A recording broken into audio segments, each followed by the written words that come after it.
Welcome to Strength Foundation. Hey everyone, and welcome back to Strength Foundation. If you're prepping for that big NSCA CPT exam, then you are in the perfect spot. Today, we are tearing into Chapter 14, all about cardiovascular exercise technique. And our mission is simple. We're going to break down every core concept you need to know so you can walk into that testing center feeling totally prepared and confident. So, here's the game plan. We're going to start literally from the ground up with footwear and foot strike. Then, we'll jump into machine technique for the lower body, and then the upper and total body. We'll also cover the big non-machine movements, and then we'll wrap it all up with a super focused blueprint of the absolute must-know facts for your exam. Sound good? Let's do it. You know, everything we do in training, especially cardio, starts with a solid foundation. And for our clients, that foundation is their feet and what they put on them. Seriously, understanding this isn't just a nice to have, it's a non-negotiable for any good personal trainer, and you better believe the exam will test you on it. Okay, take a look here. This slide shows two of the most common foot strikes you've got to be able to spot. Over on the left, that's overpronation. See how the arch of the foot kind of collapses inward with each step. And on the right, that's a neutral foot strike, which is really what we consider the ideal biomechanically efficient pattern. Just being able to visually tell these two apart is a critical first step. And of course, there's a third type you have to know. Underpronation, which is also called supination. This is the opposite problem. The foot doesn't roll inward enough, which puts a ton of stress on the outer edge. So you've got overpronation, neutral, and underpronation. Each one of these patterns totally changes how force travels up the kinetic chain, and that can affect everything from the ankles to the knees, all the way up to the lower back. So what do we do with this information as trainers? Well, this is where it gets really practical. The NSCA gives us this exact chart to guide shoe selection. Now, the last, if you're not familiar, is just a fancy word for the shape of the shoe's sole, the mold it was built on. For your exam, you need to have this table memorized. Overpronators, they need a straight last for more stability. Underpronators, they need a curved last for more flexibility. And neutral folks, they do best with a semi-curved last. This is a huge testable concept. All right, let's build on that and see how this all applies when we're cueing clients on some of the most common lower body cardio machines you'll find in any gym.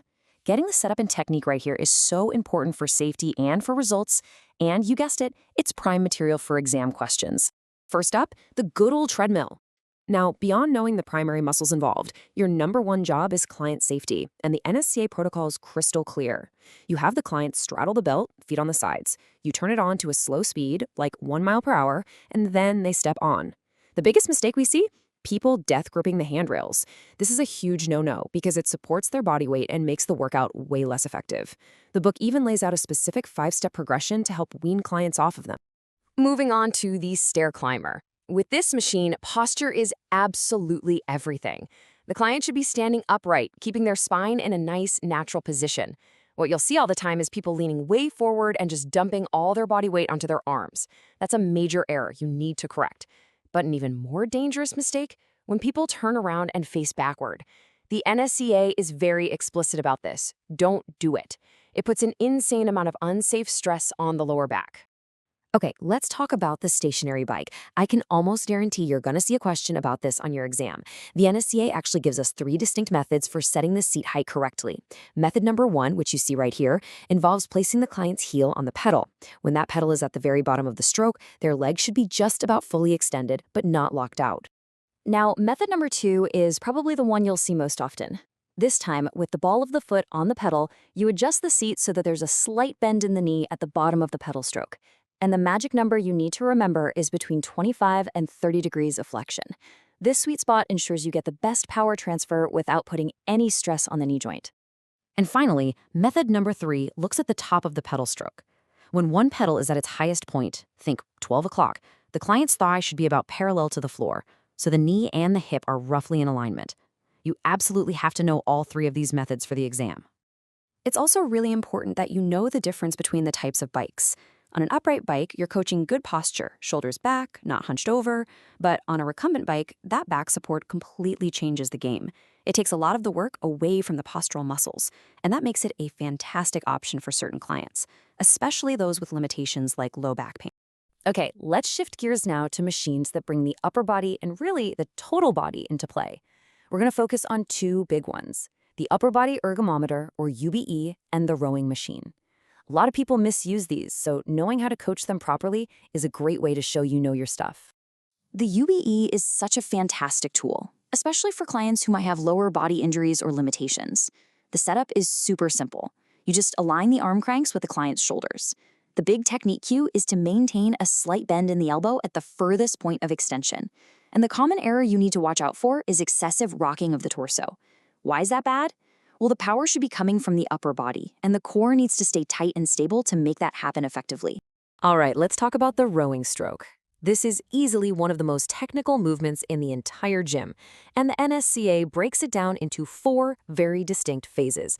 For your exam, you absolutely positively must know these 4 phases, and you have to know them in this exact order: the catch, the drive, the finish, and the recovery.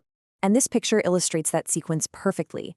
We start at A, which is the catch. You're coiled up, ready to explode. Then B is the drive. And this is key. It's started powerfully by pushing with the legs, not by pulling with the arms. C shows the finish. Once the legs are extended, the torso leans back a bit and the handle is pulled in towards the abdomen. And finally, D is the recovery, which is that controlled slide back to the starting catch position. Okay, let's step away from the machines for a bit. As a trainer, you're not just going to be in the gym. You'll also be coaching really fundamental human movements, like walking, running, and swimming, where understanding good biomechanics is just as critical. A huge coaching point for running, and a super common error, is something called overstriding. This is when a runner reaches their foot way out in front of them, landing it ahead of their center of gravity. What that does is it literally creates a braking force with every single step. It's incredibly inefficient and jacks up the impact forces on the joints.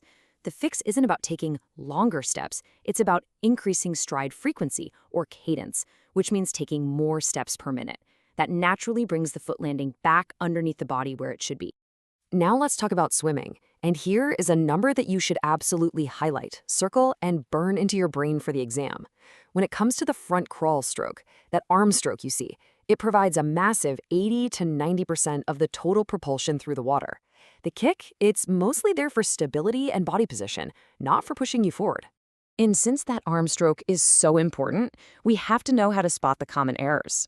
The biggest one you'll see with breathing is people lifting their heads straight up instead of turning to the side. What happens then?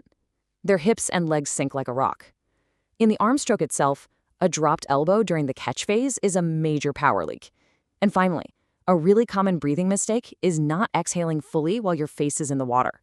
That can lead to a buildup of CO2, panic, and fatigue. Wow. Okay, we have covered a ton of ground. So let's bring it all home and consolidate everything into a final study blueprint. Think of this as your cheat sheet. If you're short on time, this is the rapid-fire review of the most critical high-yield concepts from Chapter 14 that are super likely to pop up on your exam. Here it is, nice and simple. Number 1, you have to be able to match the foot strike to the shoe last. Overpronators go with the straight last. Number 2, know all 3 methods for setting a bike seat. Number 3, name the 4 phases of the rowing stroke in the correct order. Number 4, remember that 80 to 90% number for propulsion in swimming. And number 5, understand that the fix for overstriding is to increase cadence, not stride length. Seriously, burn these facts into your memory. And to wrap things up, here's a little something to get you thinking like a real certified pro. When you get a brand new client on a cardio machine, which of these common errors are you going to look for first? Think about what impacts safety and effectiveness the most. Is it that death grip on the treadmill? Is it the seat height on the bike? Think it over. Thanks so much for tuning in to keep up the hard work, and we'll see you in the next one.